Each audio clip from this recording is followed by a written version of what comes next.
Ihr möchtet eurem Engineer Stem schicken, damit er mixen kann oder vielleicht ein Stem-Mastering machen kann. Und ihr habt Plugins auf dem Mixbus, vielleicht sowas wie das God Particle. Und die sollen draufbleiben, weil die machen den Sound aus von eurer Produktion.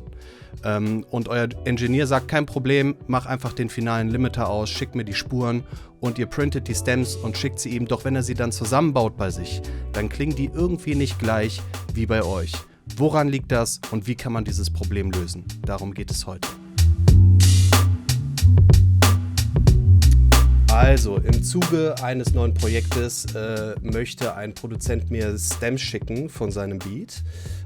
Und er möchte, dass das Mixbus-Processing auf den Stems enthalten ist. Und zwar hat er auf dem Mixbus das God Particle, das wir jetzt gerade hier haben. Ich habe das entsprechend nachgebaut jetzt hier gerade. Ich habe das God Particle mir mal als Demo-Version besorgt, um das Ganze hier zu zeigen. Und jetzt gibt es ein Problem. Wenn man Stems printen möchte durch einen Mixbus-Effekt, der zum Beispiel etwas beinhaltet wie Kompression oder Saturation. Dieses Plugin hier reagiert auf die Summe von den Dingen, die da durchlaufen. Das bedeutet, wenn zum Beispiel jetzt, ich habe hier einen Stem mit Drums und einen mit der Bassline und wenn jetzt Bassline und Kick gleichzeitig hitten und ich habe hier Kompression, die stattfindet, dann wird diese Kompression natürlich getriggert von sowohl Bassline als auch Kick, die gleichzeitig spielen. Wenn ich jetzt hingehe und diese Stems hier durch das God Particle printe, dann werden die einzeln da durchgeschickt. Das heißt, die Kick wird einzeln komprimiert und der Bass wird einzeln komprimiert, aber nicht Kick und Bass gleichzeitig zusammen.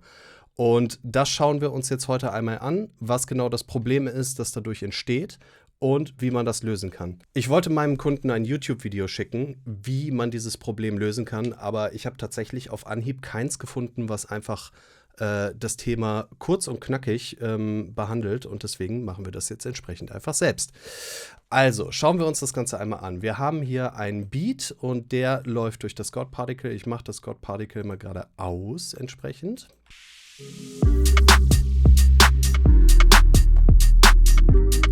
Okay, God Particle an.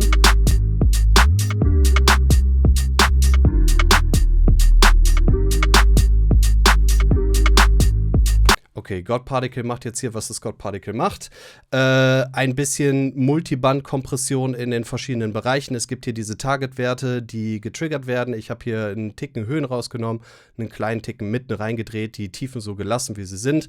Den Limiter habe ich ausgeschaltet und ganz am Ende habe ich 1 dB von dem Output runtergenommen, einfach damit ein bisschen Headroom drin ist, wenn er mir die Spuren schickt, damit nichts klippt im Mixbus oder so. Wir sehen, hier geht es auch mit 0,1 drüber, aber das ist uns jetzt gerade vollkommen egal. Es geht auch nicht darum, wie das hier jetzt klingt. Das sind auch nicht die Spuren von meinem Kunden, sondern das sind Spuren von einem Projekt von mir, die ich hier aus rechtlichen Gründen benutze. Es geht einfach nur darum, mal zu zeigen, wie der ganze Prozess funktioniert. Mir ist auch jetzt gerade egal, ob das hier gut klingt oder nicht. Wir wollen einfach nur das Problem veranschaulichen. Tatsächlich, um das Problem zu veranschaulichen, ist es vielleicht sogar einfacher, wenn wir die Kompression noch ein bisschen höher drehen.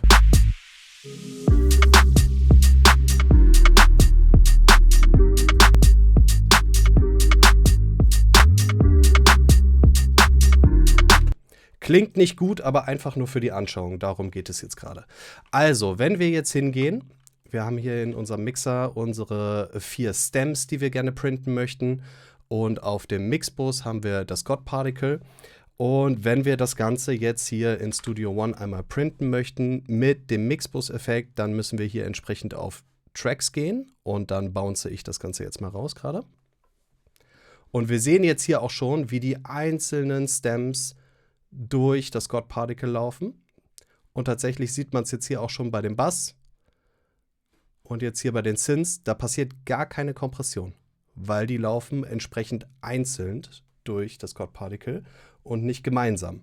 Wenn aber natürlich eigentlich die Spuren zusammen da durchlaufen, dann sollten wir natürlich Kompression haben, auch auf den Synthes, weil die natürlich an bestimmten Stellen von den Drums oder vom Bass weggedrückt werden. Also, schauen wir uns mal an, was jetzt passiert ist. Ich habe jetzt hier die Stems geprintet und die ziehe ich hier mal rein. So, legen wir das hier mal alles schön untereinander. Okay, das hier sind meine Stems. Die schicke ich jetzt mal gerade gemeinsam in einen Bus. Den nennen wir mal Export. Meine Original-Stems schicke ich auch in einen Bus. Den nennen wir Original. So, dann lege ich diese zwei Busse hier mal nebeneinander. Damit, wenn wir jetzt vergleichen, das Ganze nicht nochmal durch das God Particle läuft, mache ich das hier mal gerade aus, aber ziehe mir eine Kopie rüber auf mein Originalbus, weil wir wollen natürlich die Originalspuren durch das God Particle laufen lassen, um ordentlich vergleichen zu können. So, das heißt, ich habe jetzt hier zwei verschiedene Busse. Einmal meine Originalspuren. Und die laufen jetzt hier durch das God Particle auf dem Bus, nicht durch das God Particle auf dem Main, weil das ist ausgestellt. Und jetzt habe ich hier auf meinem Exportbus die 4 Stems, die ich exportiert habe, die durch das God Particle durchgelaufen sind, aber, wie gesagt, einzeln durch das God Particle durchgelaufen sind. So, hören wir uns das einfach mal ein bisschen im Vergleich an. Die Originalspuren im Vergleich zu den Exportspuren.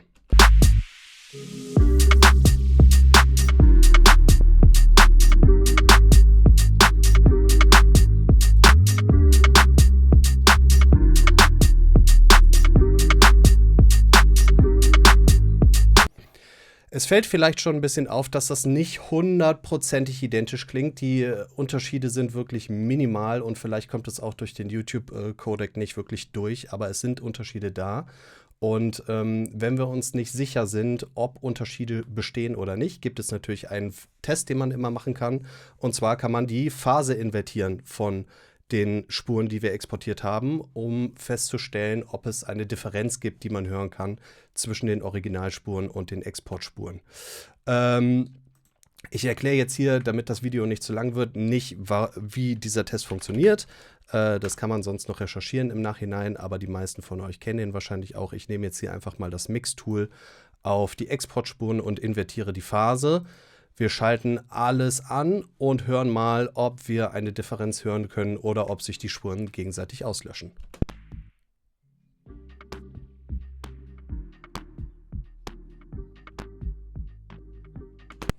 Und da hören wir auch schon, die Spuren löschen sich nicht hundertprozentig aus. Die Differenz ist jetzt nicht riesengroß. Aber es kann natürlich sein, je nachdem, was man auf dem Mixbus alles drauf hat, dass diese Differenz größer wird, je nachdem, wie viel Processing man auch macht und je nachdem, wie dieses Processing sich auch gegenseitig beeinflusst. Das bedeutet, die Stems, die wir uns jetzt rausgeprintet haben durch das God Particle, die einzeln da durchgelaufen sind, die funktionieren nicht wirklich für das, was wir dem Mixing Engineer schicken möchten. Wir möchten, dass die Stems am Ende, wenn der Mixing Engineer sie zusammenfügt, auch genauso klingen, wie wir es intendiert haben. Das bedeutet, diese 4 Stems, die wir exportiert haben, sind leider Müll und müssen wir wegschmeißen. Okay, wir löschen jetzt hier gerade auch nochmal den Bus. Ich mache das hier nochmal weg, damit es da keine Verwirrung gibt. Ich kann auch vielleicht sogar am besten, damit es gar keine Verwirrung gibt, den Bus nochmal löschen. Und jetzt haben wir das Problem erläutert. Jetzt ist die Frage, was ist eigentlich die Lösung? Die Lösung ist eigentlich ganz einfach. Und zwar können wir über den External Sidechain von dem God Particle, den es zum Glück hat. Es gibt auch eine ganze Menge Plugins, die haben den nicht. Auch wichtige Mastering-Plugins, wie zum Beispiel Ozone, hat das leider nicht. Über den External Sidechain können wir nun die Kompression triggern. Das bedeutet, angenommen, wir schicken die Synths durch das God Particle durch, aber wir möchten, dass Kick und Bass natürlich auch die Kompression der Synths triggern. Dann können wir das machen, indem wir den External Sidechain benutzen und da ein Signal reinschicken, das sozusagen simuliert, was auf den anderen Spuren gleichzeitig passiert. Und dieses Signal können wir uns ganz einfach bauen, indem wir jetzt gerade mal das God Particle ausmachen und einfach den kompletten Track einmal exportieren. Und wir nennen das mal Trigger. So.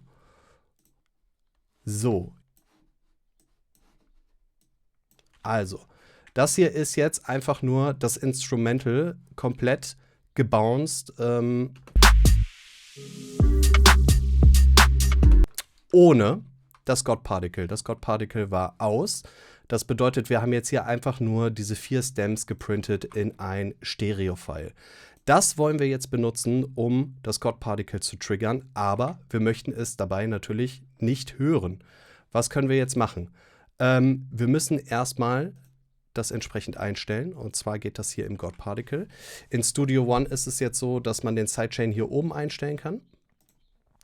Wir machen External Sidechain an und stellen hier für das God Particle den Send auf Trigger. Und jetzt müssen wir natürlich im Plugin selber den External Sidechain auch noch aktivieren. So, jetzt werden die Spuren, die wir hier reinschicken, von unserer Triggerspur getriggert. Aber damit wir die gleichzeitig nicht hören, müssen wir hier entsprechend noch den Effekt auf Pre-Fader anstellen und gleichzeitig die Spur leise ziehen. Jetzt haben wir die Situation, dass alle Spuren, die hier reinlaufen, von der Triggerspur getriggert werden. Wir die Triggerspur aber gleichzeitig nicht hören, denn das möchten wir nicht, sonst haben wir dann natürlich eine doppelte Spur drin. Okay, also wir machen jetzt mal alle Spuren an und hören uns an, was wir hier gebaut haben.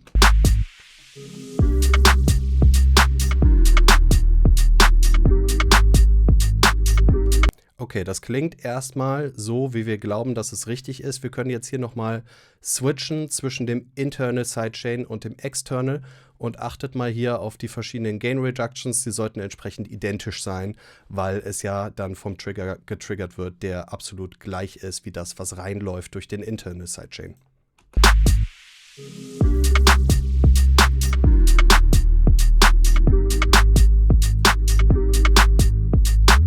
Also wir sehen, das ist absolut identisch, was wir uns jetzt hier gebaut haben. Und jetzt probieren wir das mal aus. Wir aktivieren den External Sidechain. Es läuft über den Trigger. Und jetzt exportieren wir unsere Tracks noch einmal. So, und jetzt können wir gleich schon beobachten, wenn die Synths dran sind mit dem Export, werden wir sehen, dass trotzdem Gain Reduction stattfindet, weil natürlich das Ganze über den Trigger läuft. Jetzt. Eben hatten wir beim Export der Synths keine Gain Reduction. So, jetzt haben wir unsere Stems geprintet und jetzt machen wir das gleiche, was wir eben gemacht haben. Wir testen noch einmal, ob die Signale identisch sind. Dafür gehen wir jetzt hier einmal rein und bussen nochmal diese Spuren, die Originale und auch die Exportspuren. Export. Original. So, den Trigger schiebe ich mal damit rein, aber den hören wir gerade sowieso nicht. Das God Particle auf dem Mixbus mache ich aus, kopiere es nochmal hier auf den Originalbus, mache es da entsprechend an und lege die beiden wieder nebeneinander. Also, genauso wie eben, wir haben einmal unsere Originalspuren.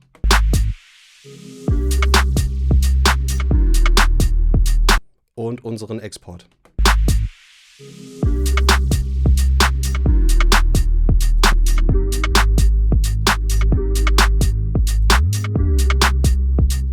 Okay, testen wir mal Phaseninvertierung, was wir hören oder auch nicht hören.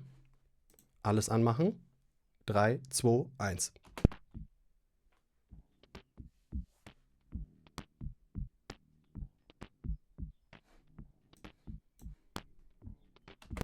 Ja, also das klingt schon wesentlich besser. Wir hören wesentlich weniger Artefakte in der Differenz. Wir hören immer noch Artefakte von Kick und Snare, aber keine musikalische Information mehr von dem Bass oder von den Synthes. Das heißt, auch diese Methode ist nicht zu 100% akkurat, aber definitiv schon mal wesentlich näher dran. Also ihr kommt damit bis zu 90% an eure Original-Stems mit dem Mixbus-Processing ran. Und ihr müsst euch das so vorstellen, je mehr Mixbus-Processing ihr habt, desto mehr Effekte es hintereinander seriell läuft und je mehr in denen auch passiert, umso weiter würde die Differenz auseinanderlaufen von den Stems, die einzeln dadurch geprintet sind oder den Stems, die mit dem Trigger dadurch laufen. Das bedeutet, verwendet auf jeden Fall diese Methode. Das liegt einfach daran, dass ihr dann nicht zu 100% drankommt, dass alles, was Dynamics ist, also Kompression, sehr gut dadurch abgebildet werden kann, aber alles, was Distortion ist, funktioniert nochmal ein bisschen anders, weil es nonlineare Prozesse sind und Intermodular Distortion dann natürlich auch irgendwie noch eine Rolle spielt, die nicht zu 100% abgebildet werden kann durch diese Methode. Aber wie gesagt, ihr kommt bis zu 90% daran. Wenn ihr dazu noch Fragen habt, schreibt es gerne in die Kommentare. Wenn ihr andere Ideen habt, was man noch machen kann, schreibt es gerne in die Kommentare. Oder wenn ihr Erfahrungen damit gemacht habt, schreibt es auch gerne in die Kommentare. Und ich hoffe, ihr könnt diese Methode jetzt anwenden und eurem Mixing-Engineer damit die Spuren geben, die genauso sein sollen, wie ihr sie bei euch auch entsprechend im Studio hört. Und bis dahin, viel Spaß und liebe Grüße.